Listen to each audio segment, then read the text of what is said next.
Hola, muy buenas noches. Bienvenidos a un capítulo más de La Luz Azul Podcast. Antes que nada nos presentamos. Yo soy Juan Trejo. Y mi nombre es Noemi Villalobos.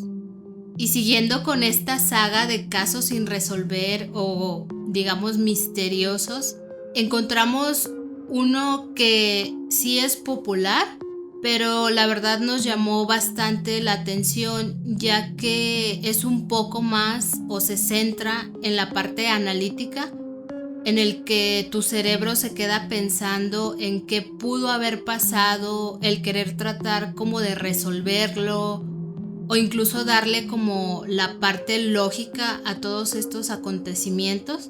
Creemos que es bastante interesante y pues nos gustaría compartirlo con ustedes para que, al igual que nosotros, se queden pensando en qué pudo haber pasado. Y sin más preámbulos, comenzamos. Esperemos que disfruten el caso.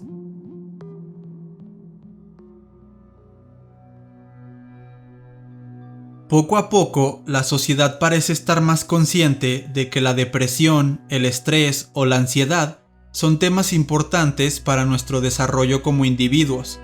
En la actualidad, es más habitual poner sobre la mesa el tema de la salud mental, pero esto no fue siempre así. Si bien es cierto que cada vez es más común hablar sobre ir a terapia, la verdad es que nos queda un mundo por avanzar y conocer en estos rubros de nuestra vida.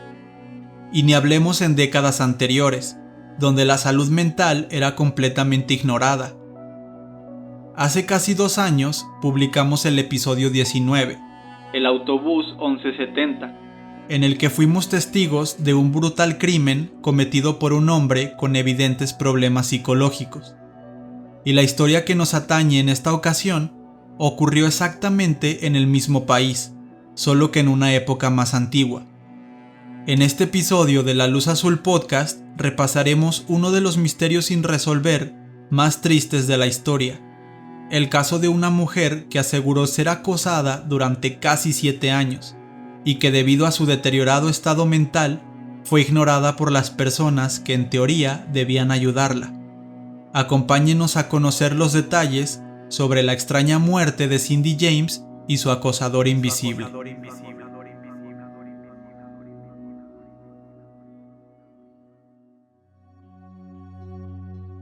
El 12 de junio de 1944, en un pequeño poblado de Oliver, British Columbia, en Canadá, nació Cynthia Elizabeth Hack. Era la mayor de los 6 hijos de Tylee y Otto Hack, y desde pequeña destacó por su alegría y amabilidad con todo el mundo. Según sus allegados, desde la infancia más temprana, Cindy soñaba con ser enfermera y así poder ayudar a los más necesitados, por lo que podemos intuir una personalidad bastante solidaria y desinteresada en ella. A la edad de 22 años, Cindy completó sus estudios y al fin pudo cumplir su sueño. En 1966 ingresó en el hospital de su comunidad como enfermera en el área de pediatría. En un inicio, su labor consistía en ayudar con la rehabilitación y tratamiento de los niños discapacitados, pero realizaba su trabajo con tanto amor y dedicación que pronto se encontraba haciendo las veces de psicóloga infantil, tratando algunos desequilibrios emocionales en estos pequeños. Cindy era una mujer adorada por su familia, sus compañeros de trabajo y sus pacientes. Se llevaba bien con todos y era descrita como una mujer bondadosa, alegre y llena de vida. Algunas de sus personas más cercanas dirían que siempre hablaba de querer cambiar al mundo y dicen que sin duda iba por un muy buen camino. En el hospital donde trabajaba, Cindy conocería al que pronto se iba a convertir en su esposo, el doctor Roy Makepeace, quien era 15 años mayor que ella. La familia de la joven, y en especial su padre, Otto, estaban en completo desacuerdo con esta relación, y no era precisamente por la diferencia de edades. Era bien sabido por todos que Roy estaba casado. y que se había divorciado apenas un par de meses antes de casarse con Cindy. Otto Hack no comprendía cómo su hija, la mujer más dulce e inteligente que conocía, había aceptado ser la otra, la amante de un hombre de 37 años, por un año entero. Sin embargo, ella parecía estar hechizada por el doctor. Lo admiraba, como en una especie de amor platónico. Incluso se dice que el Dr. Makepeace no tenía tiempo para Cindy. Casi no se veían y no solían tener muchas citas fuera de los pasillos del hospital. Además, los compañeros de trabajo hablaban sobre una actitud controladora y extremadamente posesiva de parte del doctor, misma que difería bastante con lo dulce y cálido que era Cindy. Pero, haciendo honor a ese famoso dicho de que los opuestos se atraen, a la pareja no le importó el qué dirán, y en diciembre de 1966 se casaron. Cindy parecía la mujer más feliz del mundo. El matrimonio le había venido de lujo y esto era lo más importante para su familia, quienes terminaron a regañadientes aceptando esa decisión. El matrimonio parecía ir muy bien y era una fuente inagotable de satisfacciones en la vida de Cindy, quien diría lo siguiente: haber conocido a Roy y haberme casado con él significa uno de los mayores e importantes sucesos en mi vida. Un par de años después, Rock Makepeace fue nombrado jefe de la división social de la Universidad de Columbia Británica, lo que era un gran logro para el doctor y su esposa, quien sentía las alegrías de Roy como si fueran suyas. Juntos tomaron este nuevo reto y se mudaron a la gran ciudad de Vancouver, dejando atrás el pequeño pueblo de Oliver. Nueva casa, nueva ciudad, un puesto importante en una institución renombrada. Era evidente que estaban prosperando, y a ojos de todo el mundo, la pareja era muy feliz. Por esto mismo, resultaría aún más extraño cuando, el 1 de julio de 1982, Cindy solicitó formalmente el divorcio. Los allegados estaban confundidos, pues no parecía haber razones para su separación. A Cindy le gustaba presumir que la relación era perfecta, que nunca habían discutido y que se divorciaban era por acuerdo mutuo, incluso llegando a restarle importancia al divorcio. Todo seguiría igual, decían los dos. Y por un tiempo así fue. Pasaron las navidades de 1982 y 1983 juntos. Acudían como pareja a eventos sociales y de vez en cuando salían a tomarse un café o un vino. Algunos reportes incluso indican que tomaban clases de teatro y baile juntos. De no ser por el documento que indicaba que ya no eran marido y mujer, realmente parecían un matrimonio perfecto. Entonces, ¿cuál sería la razón de su divorcio? Todo apuntaba a algo más oscuro.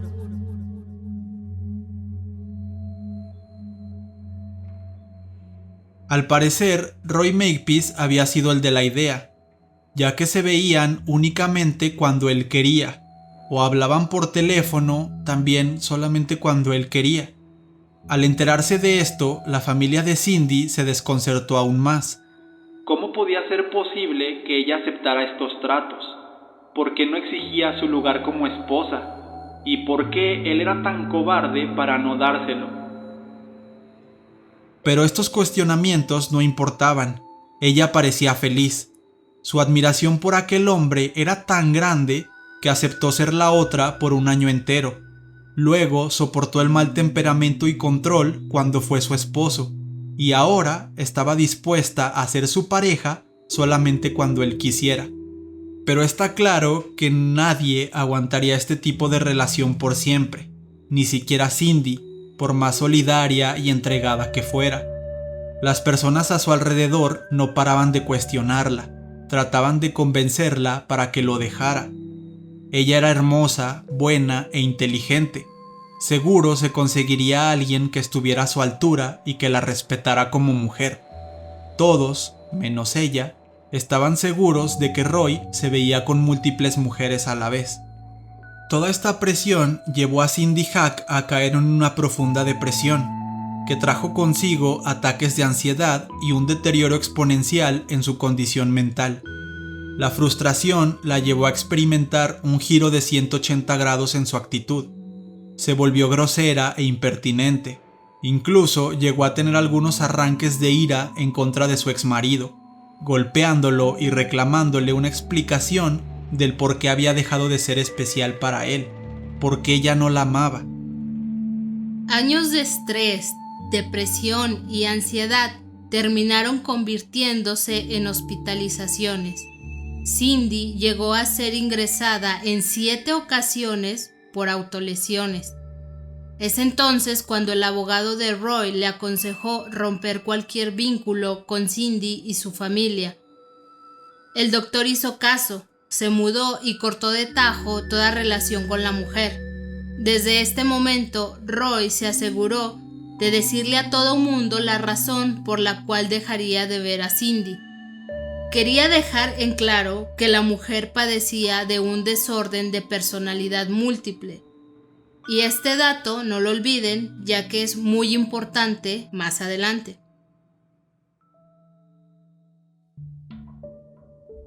Justo después de la separación definitiva, Cindy comenzó a recibir una serie de llamadas telefónicas bastante extrañas.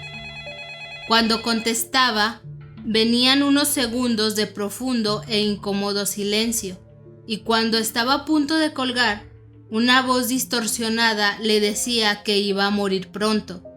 Desde la primera llamada, Cindy reportó el hecho a la policía de Vancouver, por lo que los agentes empezaron una investigación.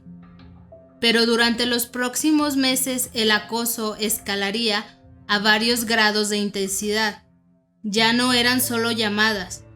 Estos son solo algunos de los reportes que la mujer hizo a la policía en más de una ocasión. Escuchaba a personas merodeando por su jardín y por su patio trasero. Los focos del pórtico aparecían rotos. Los cables del teléfono aparecían cortados. En su buzón había cartas con amenazas de muerte. En el parabrisas de su coche encontraban fotografías con cadáveres humanos. Por la mañana encontraba paquetes de carne cruda en la puerta delantera. En el árbol de su jardín dejaban gatos ahorcados. Cuando no había nadie en la casa, los gatos aparecían dentro de esta. Además de que los cojines y ventanas interiores eran constantemente destrozados. Y todos estos ataques siempre venían acompañados de notas amenazantes. Esta típica nota de los criminales en la que escriben con recortes de revistas o de periódicos formando frases, pues estas notas estaban en todos estos acosos. ¿Y qué decían las notas? Pues eran frases explícitas de cómo un misterioso hombre la iba a asesinar. Su mejor amiga, Agnes Woodcock, diría que Cindy estaba evidentemente en un mal estado a causa de estos ataques. A continuación escucharemos un audio de Agnes. She told me many times that he wanted to scare her to death. She said he doesn't want to kill me, he wants to scare me to death. En este audio de su mejor amiga, ella explica que Cindy estaba segura de que el acosador no la quería asesinar, sino que quería asustarla hasta la muerte. Lo cual es algo bastante más fuerte, bastante más pesado. Esto ya se convierte como en una película de esas de thriller psicológico. O sea, no la quiere matar, la quiere asustar hasta que se muera. De hecho, Agnes fue testigo de una situación bastante extraña. El jueves 27 de enero de 1983 fue a casa de Cindy a visitarla. Y cuando llegó a la casa, llamó a la puerta. Sin embargo, nadie contestó. Agnes pensó que su amiga se estaba bañando, ya que ella solía tomar una ducha cada noche.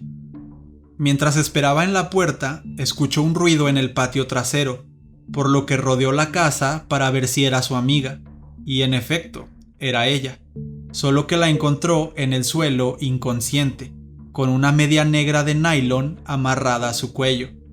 Y este detalle de la media amarrada en el cuello de Cindy se iba a convertir en una especie de firma, en una especie de seña que el acosador siempre dejaba. De hecho, más adelante vamos a ver cómo se repite este simple detalle. Cuando Cindy despertó de lo que era un aparente desmayo, Agnes le preguntó qué había pasado, y su amiga le dijo que lo último que recuerda es haber salido al patio para tomar unas cosas, cuando alguien la tomó por la espalda. Luego ya no recuerda nada, todo se volvió oscuro. De su atacante solamente había alcanzado a ver unos tenis de color blanco. La policía investigó en cada ocasión en la que Cindy llamó, pero en ninguna de ellas lograron encontrar alguna pista que los llevara con el supuesto acosador.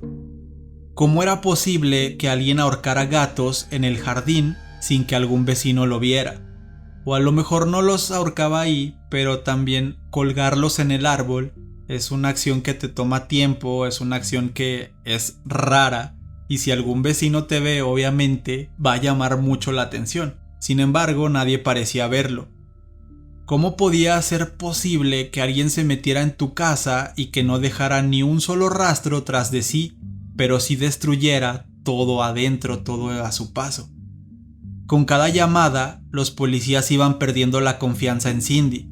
Empezaban a dudar de ella y de sus historias debido a toda esta clase de inconsistencias. Sin embargo, su trabajo es servir y proteger, lo decimos entre comillas, a la gente, por lo que acudían con cada nuevo reporte a investigar la escena. Incluso, en algún punto se llegó a poner vigilancia a las 24 horas, pero casualmente en estas ocasiones no pasaba nada. Entonces llegó la gota que colmó el vaso. Un par de agentes vieron a Cindy pasear a su perro. Y sí, quizás esto no tenga nada de raro, pero el problema era que iba caminando a altas horas de la madrugada por calles totalmente vacías. ¿No se supone que esta mujer está siendo amenazada de muerte? ¿Qué hace sola en plena madrugada? Digamos que sí son preguntas coherentes, pero para eso estaban, ese era su trabajo, estarla cuidando. Sí, o sea, sí tienen sentido, sí podemos pensar que una persona a la que amenazan de muerte no va a salir a pasear en las noches ella sola, menos aún una mujer. Sí tienen sentido las preguntas, pero están hechas como con una doble intención. Están hechas desde una posición en la que claramente ya no confían en ella. 24 horas después de este hecho, el perro de Cindy desapareció. Lo encontraron unos días después atado a un árbol sucio y manchado con sus propias heces. Esto aunado a que existían periodos de semanas en las que no ocurría absolutamente nada. Terminó con la poca confianza que la policía tenía en ella. Ahora, varios agentes estaban convencidos de que Cindy era la autora de todas estas cosas que estaba reportando como acoso y amenazas de muerte. A raíz de toda esta situación, Cindy comenzó a escribir un diario en donde iba plasmando los pensamientos y emociones que le producían los hechos. Algunas personas describen este diario como una ventana hacia un profundo y penetrante mundo de angustia y dolor. Ella se sentía sola, desprotegida y no lograba entender nada de lo que pasaba dentro y fuera de su cabeza. Desesperada y con deseo de entender, tomó sus ahorros y contrató a un investigador privado. Así es como llega O.C. Cavan a la historia, quien desde el día 1 le dio a la mujer una serie de instrucciones y aparatos con los que podían ahondar más en este caso. Podrían estar comunicados y, con suerte, atrapar al peligroso acosador que amenazaba a Cindy.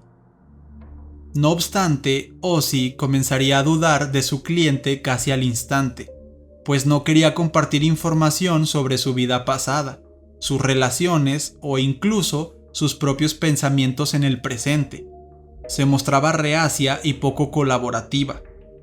Básicamente, Cindy solo le proporcionó los datos que Ozzy ya sabía, que eran los mismos datos que la policía tenía en su poder.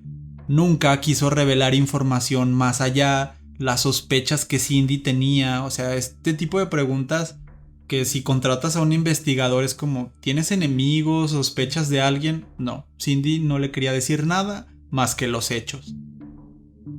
Convencido y preocupado por esta situación, el investigador decidió contactar a la familia de Cindy para expresar sus sospechas. Pero, para su sorpresa, cuando habló con Otto y Tylee Hack, resultó que ellos también compartían las mismas dudas. Según la familia, Cindy estaba siendo evasiva, estaba siendo esquiva. La madre incluso llegó a decir que estaba segura de que ella ocultaba algo, pero no sabía qué.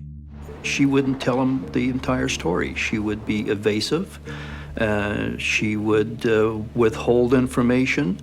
And she simply would not act as a normal victim would act. And I can see where a police officer would have a tremendous amount of problem in believing her story. Lo que acabamos de escuchar es la voz del propio Ozzy Cavan, en la que declara cómo Cindy escondía varias cosas. Incluso en este pequeño clip llega a decir que Cindy no parecía una víctima normal, que no estaba actuando como las típicas víctimas que él ya había tenido en casos anteriores. Y aparte le da un poco la razón a la policía al no creer en su historia. Más bien, no es precisamente que les dé la razón, sino que entiende cómo alguien podría dudar de ella, ya que resulta como complicado creer en su historia. Ozzy se encontraba prácticamente aprisionado, ya que ni su cliente ni la familia podían proveerle de más información que la oficial. Estaba preocupado, pero aún así decidió poner manos a la obra y seguir con la investigación. Se mudó a un pequeño departamento a unas cuadras de lo de Cindy, colocó luces alrededor de la casa y le dio un radio con un botón de pánico. Así ella podía llamarlo cuando algo pasara. Y Ozzy se comprometió a estar ahí en el menor tiempo posible. Una noche, Ozzy comenzó a escuchar una serie de ruidos extraños por el radio que los comunicaba.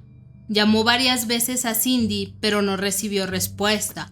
Así que salió corriendo en dirección a la casa y encontraría algo que lo dejó perplejo.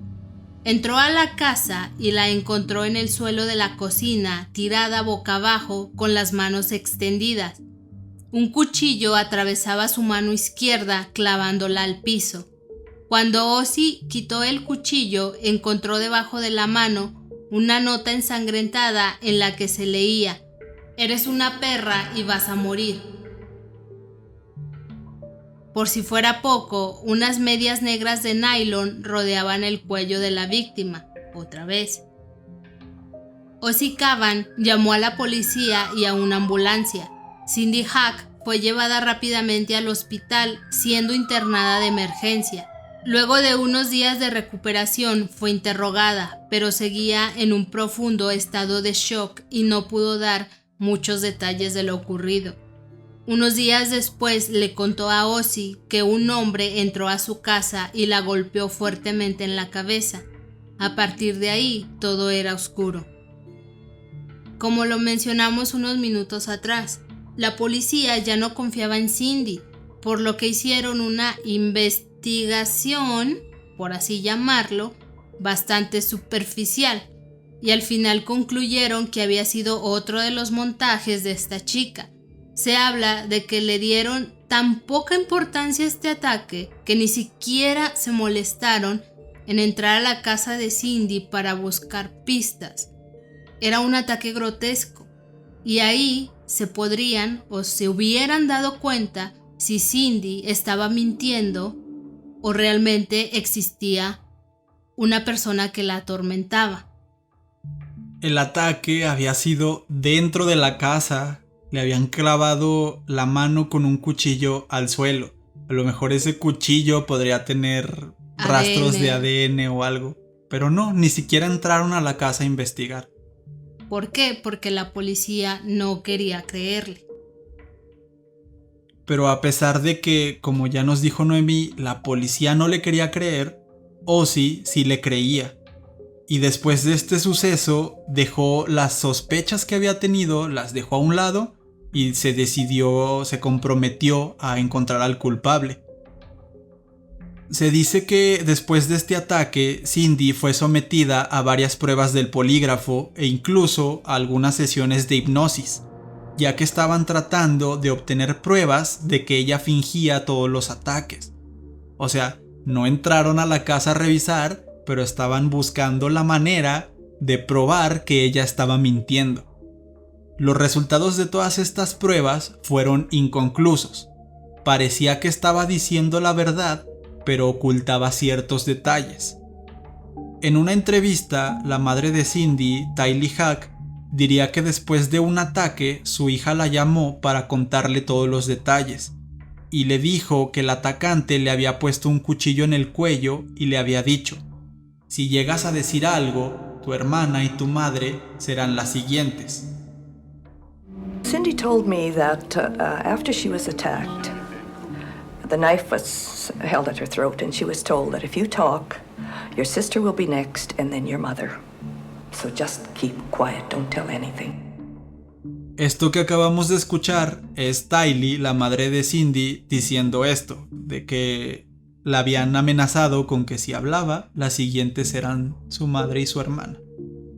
Entonces, ¿será esto aquello que Cindy estaba escondiendo y por lo que todas las pruebas salían como inconclusas? ¿Serán estos detalles los que ella no quería hablar con Ozzy y que nunca quiso decir por proteger a su familia? La madre le dijo todo esto a la policía, obviamente, para ayudar en la investigación. Sin embargo, como ya lo dijimos, los policías concluyeron que era seguro que estaba mintiendo. Y ya se pusieron ahí a suponer por qué estas pruebas habían salido inconclusas. Y según algunos de ellos, que yo supongo eran súper expertos en psicología, dijeron que posiblemente algún trauma o algún problema mental la hacía no responder claramente. O sea, para mí esto ni siquiera tiene sentido, y eso que yo no sé nada sobre psicología. Pero bueno, seguramente ahí en la policía de Vancouver había alguien súper experto. Sí, cómo no. Las llamadas anónimas y amenazas de muerte continuaban, pero parecía que el acosador conocía a la perfección cada movimiento de Cindy y la policía, ya que las llamadas eran muy cortas como para que alguien pudiera rastrear el origen. Además, el patrón que les mencionamos anteriormente seguía. Cuando la policía vigilaba a Cindy, no pasaba nada, pero apenas se quedaba sola unos minutos, empezaban a llamarla y a herirla tanto física como psicológicamente, lo que obviamente no ayudaba a Cindy y su credibilidad con la policía. ¿Será posible que el acosador fuera tan inteligente como para burlar a los agentes, para hacer que todo pareciera obra de una mujer atormentada? A pesar de que la familia sospechaba que Cindy ocultaba algo, nunca se pusieron en su contra y la apoyaban en su lucha contra el misterioso atacante. Algunos de sus familiares creían que alguien que la conocía muy bien se estaba aprovechando de ella, jugando con su estado mental, con su cordura.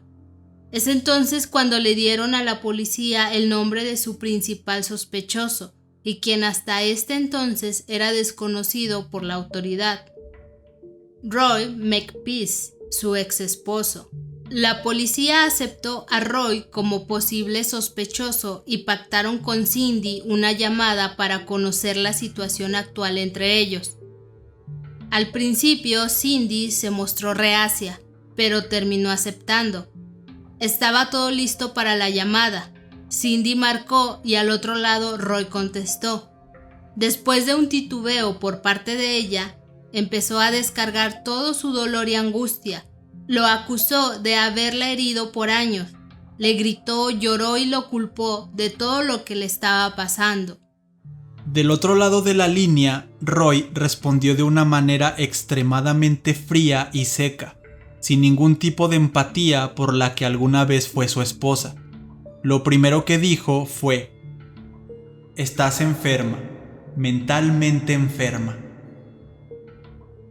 Se dice que luego de la llamada, Cindy perdería totalmente la cordura a causa de toda esta desesperación y ansiedad a la que estaba siendo expuesta. La llamada quedó grabada y sería fundamental para el nuevo rumbo que tomaría la investigación. La policía decidió interrogar a Roy Makepeace y esto es lo que más destaca de su declaración de aquel día. Cindy es una persona psicótica que padece un delirio persecutorio, alucinaciones y personalidad múltiple. Las autolesiones y la fantasía paranoica en la que vive la hacen creer que yo soy el culpable de todo lo que le pasa, pero yo no tengo ninguna responsabilidad en nada de eso. Este acosador invisible vive en su cabeza. La policía estuvo investigando por varios años a Roy y nunca encontraron nada que pudiera inculparlo. Pero, al parecer, estas palabras que les acabo de decir resonarían fuertemente en las autoridades y terminarían siendo una especie de sentencia de muerte para Cindy. Cindy estaba dispuesta a cambiar su situación e intentó hacerlo.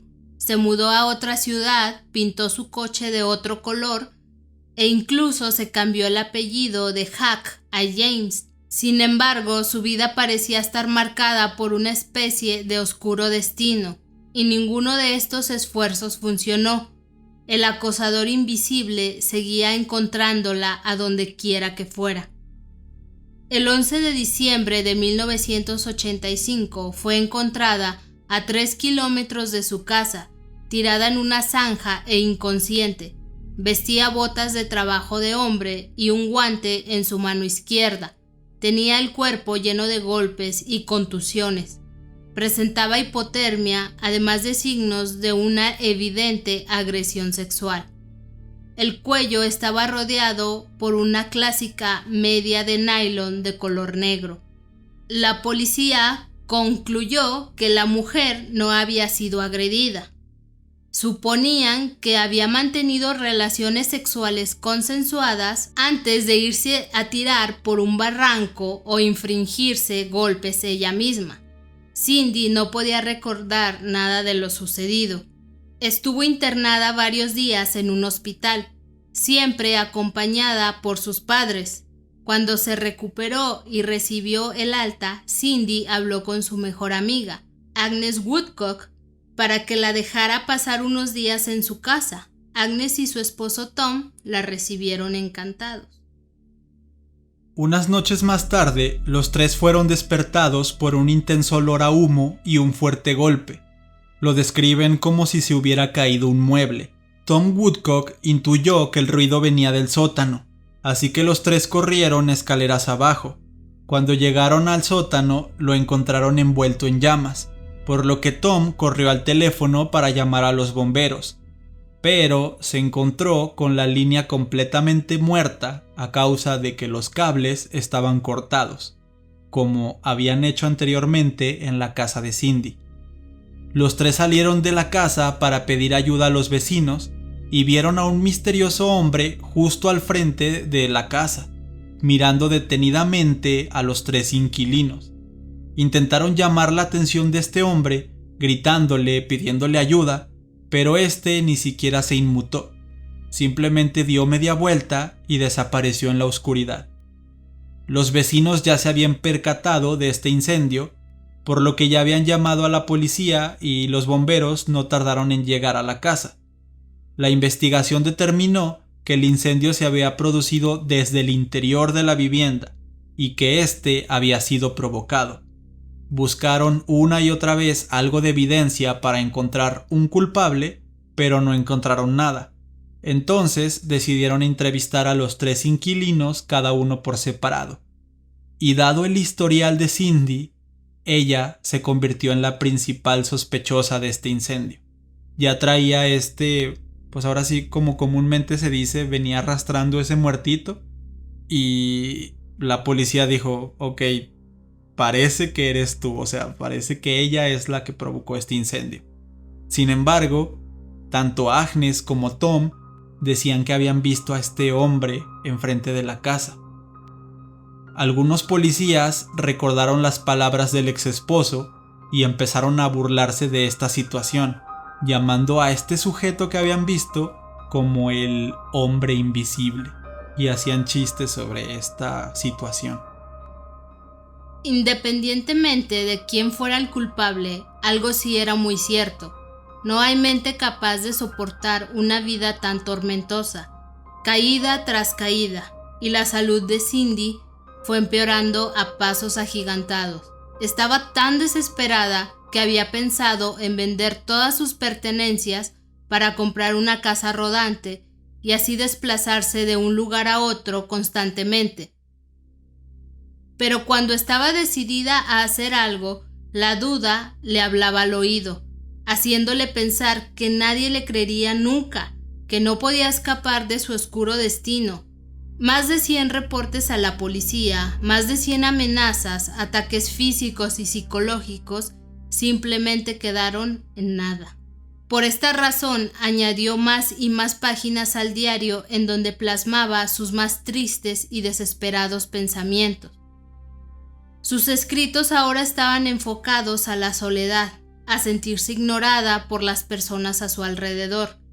La presión acumulada la llevó a un colapso nervioso y ni el psiquiatra ni los medicamentos podían ayudarla. Se internó en el hospital psiquiátrico esperando poder calmarse, aunque fuera un poco. Cindy James llevaba tiempo pensando en el suicidio, creyendo que esto le daría la paz que tanto anhelaba. El 2 de julio de 1985 escribió en su diario lo siguiente: Estoy tan sola, nadie en el universo entenderá jamás. De alguna manera, sé que vivo en una realidad diferente a la de los demás. Existo junto a ellos, pero yo estoy separada. He sido atormentada y acosada por alguien que me conoce lo suficiente, tanto que sabe lo que realmente me duele. Siento una gran necesidad de justicia, pero tengo que aceptar que nunca la obtendré.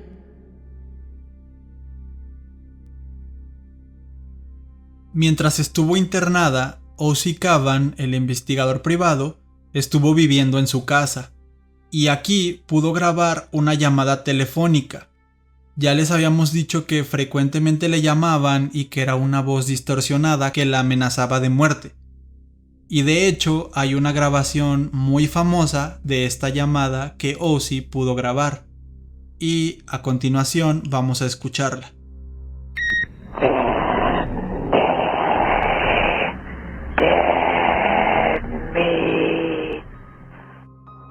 No se logra apreciar muy bien, lo que podemos escuchar es una voz. Algunos dicen que es una voz como de mujer. De hecho, Noemí está de acuerdo con esto, que parece una voz de mujer distorsionada.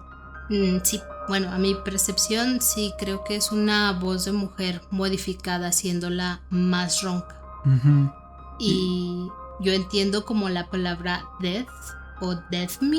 Algo así, como Cindy, you are dead. No sé, habla como de muerte y creo que sí menciona también la palabra Cindy por ahí. Uh-huh.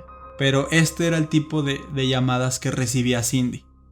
Después de 10 semanas de estar internada, por fin salió del hospital psiquiátrico. Y cuando salió, lo primero que les dijo a sus padres fue que ya sabía quién era su acosador y que iba a ir a enfrentarlo. También le dijo a su amiga Agnes que si la policía no podía ayudarla, entonces ella misma tendría que resolver el caso. Todas las personas cercanas a Cindy coinciden en que se veía peligrosamente decidida a enfrentar esta situación. Incluso algunos dicen que Cindy hablaba como si se estuviera despidiendo de ellos. Y cuando sabemos este dato, todo se vuelve más misterioso y triste, porque se estaba despidiendo de ellos y, bueno, escuchemos lo siguiente. El 25 de mayo de 1989, Cindy James desapareció misteriosamente cuando iba de camino a un centro comercial. Su carro se encontraba estacionado cerca de su casa y en el interior, además de sus compras de aquel día, se encontró una caja de regalo perfectamente envuelta. Había varias manchas de sangre en la puerta del conductor y su cartera debajo del asiento. Cuando la policía recibió el reporte de desaparición, rápidamente desestimaron la situación y solo la buscaron en su casa, creyendo que era otra de las escenas de La Loca de Cindy. Ahora ya tenía un nuevo apodo. Sin embargo, 2 semanas más tarde, el cadáver de Cindy James fue encontrado en un terreno baldío, cerca de un par de casas abandonadas. Tenía los pies atados, al igual que las manos, por detrás de su espalda. Tenía contusiones por todo el cuerpo. Y cómo no, una media negra de nylon atando fuertemente su cuello. Encontraron una mancha que parecía una inyección en su brazo izquierdo. Lo interesante de aquí es que encontraron la jeringa, pero no encontraron la aguja. Uh-huh. Y algo que a mí me parece muy interesante sobre este dato y que no encontramos información más allá, pero que es algo que, no sé, a mí me llama, me salta mucho, es que todos los ataques que recibía eran en su brazo y en su mano izquierda. Tanto la mano que le clavaron al suelo como esto de la jeringa, y había otro dato. El otro dato es de que traía un guante nada más en la mano izquierda. Cuando la tiraron nada más ahí, tenía un guante en la mano izquierda. No sé qué signifique, tal vez es como un tipo, no sé, igual como una firma a lo mejor, igual que la media de nylon, pero sí, desde que estábamos investigando me saltó mucho, me llamó mucho la atención que siempre era el brazo o mano izquierda. La autopsia reveló que su muerte se había producido por altas dosis de morfina y otras sustancias tóxicas. A pesar de todo esto, la policía cerró el caso como un suceso desconocido, pero se referían a un suicidio. Cerraron el caso sin siquiera investigar más a fondo, ya que para ellos era casi un alivio el poder dar este caso como cerrado. Ellos decían, ay, hasta que por fin la loca de Cindy ya nos va a dejar en paz. Uh-huh. ¿Será posible que ella misma se golpeara, se inyectara y se atara de pies y manos? Ella sola, digamos que cómo la encontraron no tiene sentido. Entendemos que te puedes amarrar de pies, uh-huh, pero me resulta un poco increíble que tú solo te puedas amarrar las manos, y menos si es en la parte de atrás. Incluso hay una entrevista a, creo que era el jefe de policías en ese tiempo, y él trata de explicar algo que a mí, la verdad, o sea, yo estoy de acuerdo contigo, para mí no tiene sentido. ¿Cómo vas a amarrarte las manos por atrás? Y él explicaba que la morfina tarda más o menos como 15 minutos en hacer efecto. Entonces él dice que ella misma se inyectó la morfina y tuvo 15 minutos para poder atarse. Y llevaron a un experto en nudos, y este experto pudo hacer el mismo nudo por detrás de su espalda en 3 minutos. Y esa era la razón por la que dijeron, o sea, sí es posible que ella misma se haya amarrado antes de que la morfina hiciera efecto. Pero estás hablando de un experto en nudos. Yo no creo que Cindy fuera una experta en nudos. Y no sé, o sea, a mí se me hace muy, muy, muy complicado que una persona común y corriente pueda planear todo esto, pueda dejar su auto estacionado lejos de donde la encontraron, irse a tirar ella misma, inyectarse, amarrarse de pies y manos, no sé, simplemente para mí no tiene sentido y es muy complicado, la verdad. Además me parece que hay un dato, no estoy 100% segura, pero sí lo escuché mencionar en un podcast, que Cindy no tenía zapatos. Sí. Estaba descalza. Entonces, de la distancia que dejó su carro, cómo se pudo ir caminando, estimando este tiempo que dieron en hacer efecto la morfina, no coincidía en tiempos.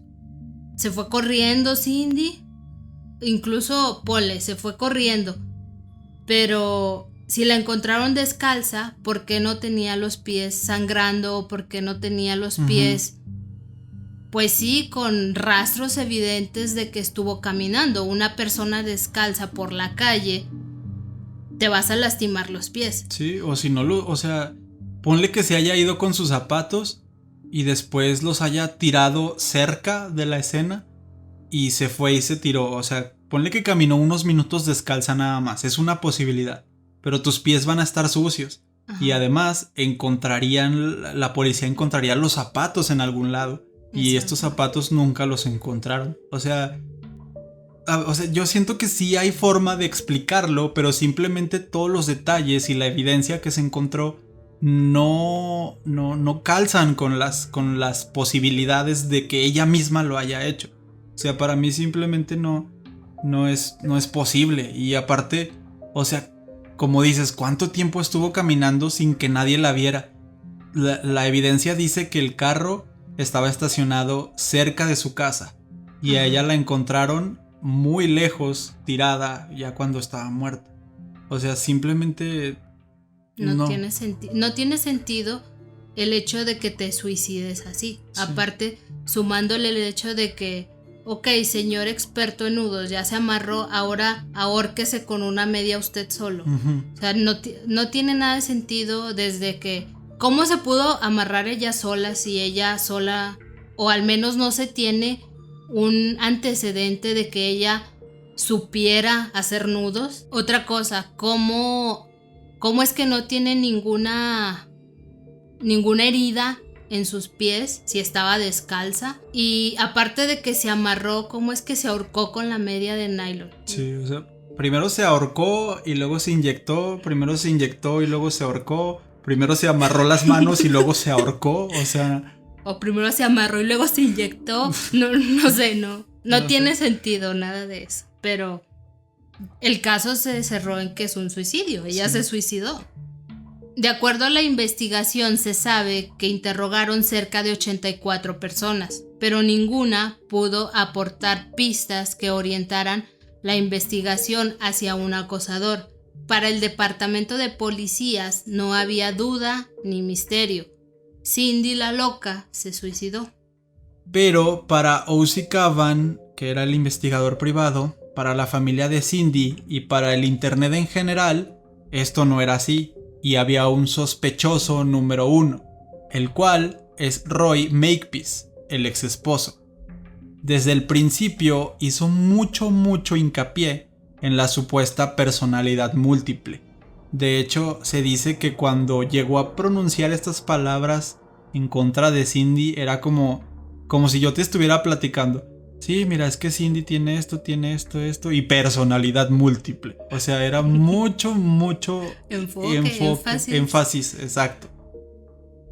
Y la mayoría de las personas fuera del círculo cercano de Cindy se creyeron estas palabras ya que venían de un respetado médico, alguien que tenía un puesto importante en la universidad más importante de Vancouver.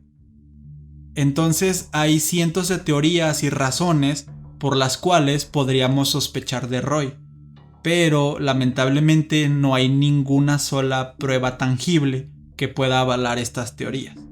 Pero aquí es cuando aparece otro personaje bastante sospechoso, el cual es Patrick McBride, quien luego se sabría que fue amante de Cindy James y que era policía de profesión, pero nunca le mencionó este detalle a Cindy, que era policía.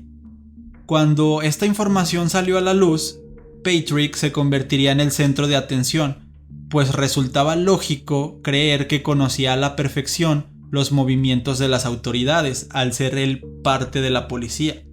Debía de conocer cuándo se vigilaba la casa, debía de conocer las intervenciones policiales, cuando ella estaba sola, debía de conocer también cómo podía esconder evidencia, e incluso se sospecha que él pudo haber jugado un papel importante a la hora de convencer a todos los demás policías de que no debían prestarle mucha importancia a los avisos de esta mujer.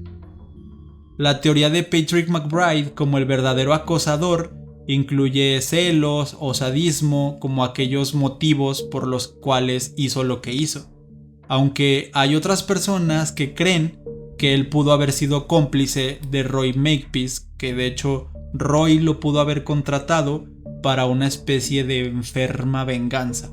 Es solo una teoría, otra vez no se tiene ningún dato certero, pero aparte de esto, la policía tampoco investigó a fondo a ninguno de los dos. Entonces solo queda en eso, en teorías y en sospechas. Cindy James era conocida como, ya se los dije, la loca, pero tenía un apodo en particular en el cuartel de policías. Le decían la loca que se acosaba a sí misma. Entonces, la investigación se cerró como un caso de suicidio. A las autoridades ni siquiera se les había pasado por la cabeza esta sospecha de homicidio.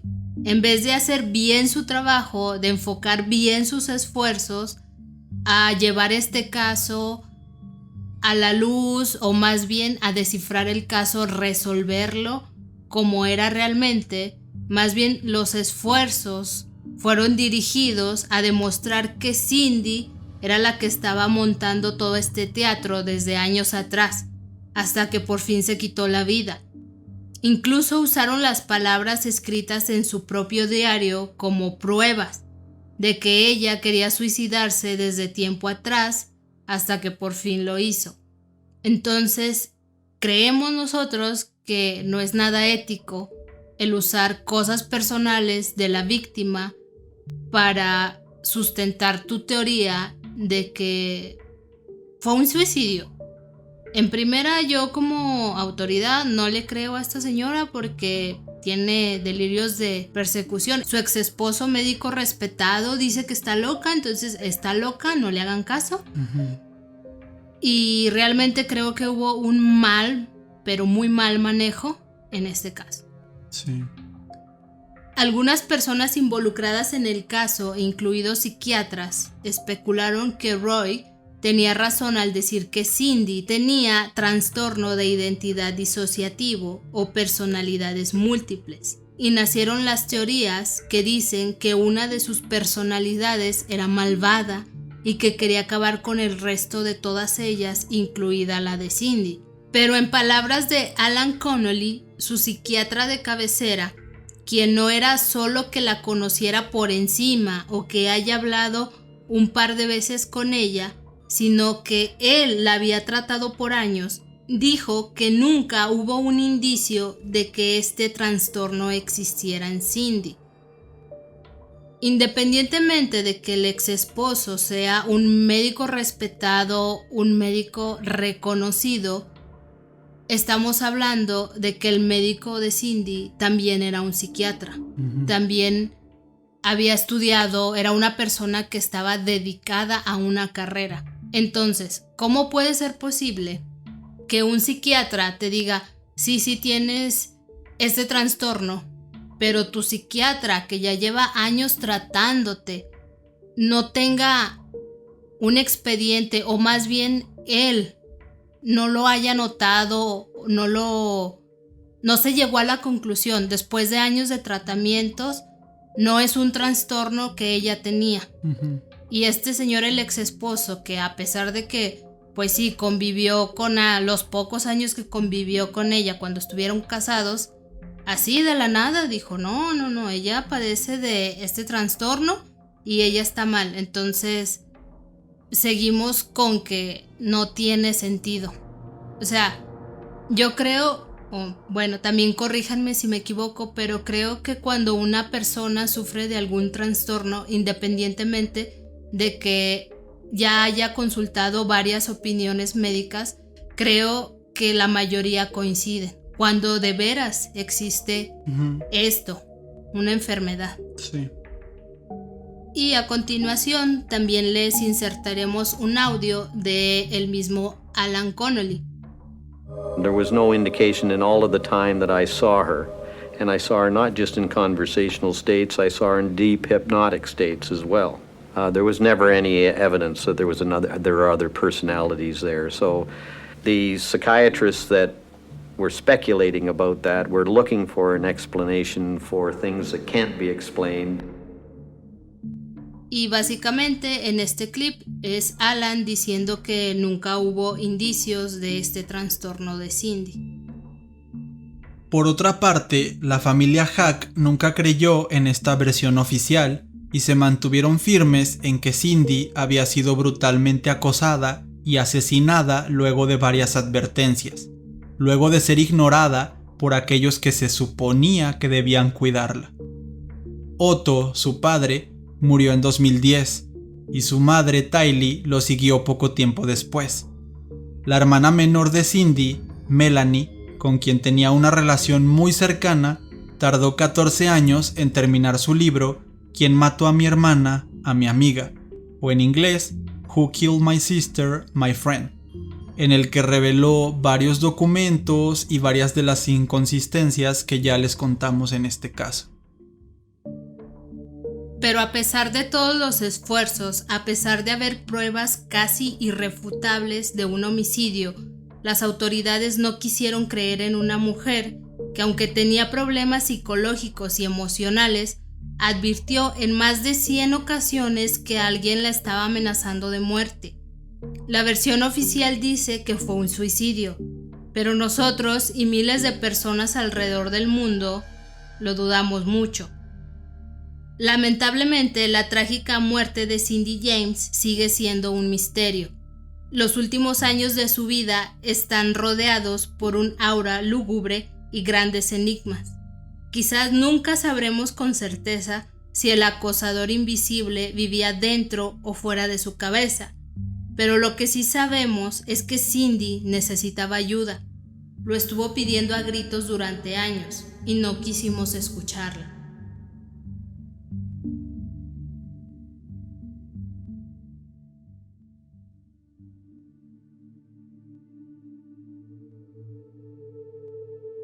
Y así es como concluimos con este caso. Ya lo habíamos dicho en la introducción, es uno de los casos sin resolver más tristes y más desesperantes. Desesperantes en el sentido de que parece que todo es muy claro y parece que simplemente decidieron ignorar todas las pruebas. Había alguien que desde un principio decidió que no le iban a creer a Cindy y así fue como se llevó toda la investigación, y la verdad es que da algo de coraje. Tal vez nos exaltamos un poquito en algunas de estas descripciones, pero es que sí es desesperante como todo parece estar ahí y simplemente no era que no se hubieran dado cuenta, porque en ocasiones pasa eso, que hay pistas que salen años después o que al final alguien confiesa o yo qué sé, pero aquí parece que todo estaba ahí y simplemente alguien dijo no, esta mujer estaba loca y vamos a concluir que fue un suicidio y tan, no quiero que nadie más hable de otra cosa. No sé, es triste cómo se le trató, porque al final del día quizás puede que sí haya sido un suicidio muy elaborado y muy complicado. No lo creemos, la verdad, pero puede que sí haya sido. Y aunque sí haya sido de verdad un suicidio, sigue siendo incorrecto la forma en que la trataron. Sigue siendo poco ético y muy irresponsable de parte de las autoridades en este caso. Bueno, de mi parte coincido con Juan, con lo que dice. Yo creo que para mí la palabra más acertada es frustrante. Uh-huh. Porque sí, como dijo Juan, decidieron no creerle a Cindy. Por más que ella pidió ayuda, todo mundo lo sabía, esta muerte se pudo haber evitado independientemente de que solamente estuviera en su cabeza el acosador. Si me lo preguntan a mí, yo creo que no, que sí existía, que simplemente a lo mejor ella estaba bastante horrorizada, estaba muy aterrada de las consecuencias que esto le podría acarrear. El hecho de a lo mejor, no lo sé, dar como una pista, un indicio de que ella sabía, porque era evidente que ella sí lo conocía. Ella ya tenía la certeza de quién era y para no perjudicar a su familia decidió quedarse callada. Uh-huh. Entonces estuvo maltratado, no quisieron hacerle caso. Y la conclusión es esa, que independientemente de si haya sido un suicidio, debieron de haber actuado para evitar esa muerte. Uh-huh. Estaba claro, nosotros ya lo dijimos, Cindy necesitaba ayuda, pero esa ayuda se la negaron. Sí, y la estuvo pidiendo durante mucho tiempo, durante casi 7 años, durante 100 reportes a la policía, estuvo pidiendo ayuda y nadie fue para decir, ok, vamos a hacerle caso, vamos a, por una situación extraordinaria, vamos a creerle y ver qué pasa. Pues no, decidieron no creerle, como dices. Exacto, porque pruebas había. Yo creo que cuando Ozzy la encontró con la mano clavada, ahí tuvieron una oportunidad de darse cuenta si ella sí estaba diciendo la verdad. Uh-huh. Y se quedó en nada. Entonces, de que hubo oportunidades de que corrigieran su error, las hubo, Uh-huh. pero no lo quisieron hacer. Entonces, también como lo dije al principio, más que nada yo creo que este caso es más de análisis, de que a lo mejor tu cerebro se va a preguntar o se va a quedar con esa duda, esa inquietud de decir, no, pues a lo mejor sí Cindy con este trastorno de personalidad, a lo mejor sí la afectaba, porque incluso recuerdo en una plática con Juan, le dije, por ejemplo, sabemos que este trastorno, sabemos por encima porque no lo conozco bien, al menos yo no lo conozco bien, pero yo entiendo que cuando cambian de una personalidad a otra, pues son bastante diferentes. Uh-huh. Entonces supongamos que en ese lapso no era Cindy la que estaba al frente, estaba su otra personalidad. Uh-huh. Y la otra personalidad se inyectó y se fue allá corriendo, allá donde la encontraron. Pero lo que yo le decía a Juan, es posible que esta personalidad se inyecte este tipo de droga, pero afectándole solo a la personalidad, no afectando todo, o sea, digamos, por completo el cuerpo. Sí. Entonces, puede ser que sí, puede ser que no. La verdad es que no somos especialistas en el tema, pero de todos modos, a mí se me hace incoherente la solución que le dieron. Sí, más que nada es eso, que puede que sí haya sido un suicidio, pero aunque no lo creemos, no se trató bien. No fue... Pues sí, no trataron responsablemente este caso, ni la trataron responsablemente a ella. La verdad es que sí es un caso hasta de negligencia.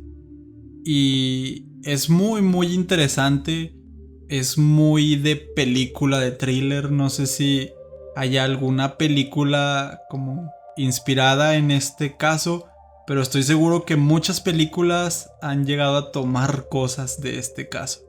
Porque vemos como todo este acoso constante todas estos mensajes y no sé, o sea, realmente creo que es por demás interesante y me gustó mucho hacer la investigación y en general este episodio creo que me gustó bastante, no tanto por la conclusión, no tanto por lo que pasó, sino porque como bien dices, Noemi, como que despierta esa parte un poco analítica y pues igual nos hizo ahí enojar poquito. Y bueno, yo creo que de nuestra parte sería todo. Ya saben, dejen comentarios si ustedes quieren opinar, si tienen alguna teoría de qué pudo haber pasado. Ya saben que bienvenida es en cualquier red social en la que nos la quieran dejar. Y creo que sería todo. Esta vez tampoco tenemos que agregar. Digo, ya como el espacio ya de hablar de nosotros, que no fueron tanto avisos parroquiales, sino más bien como que sacamos un poquito de esta frustración en este capítulo. Sí. Igual y se necesitaba un poco. Creo que sería todo de nuestra parte. Muchas gracias por seguir escuchándonos, muchas gracias por el apoyo y nos escuchamos en el siguiente capítulo. Muy buenas noches.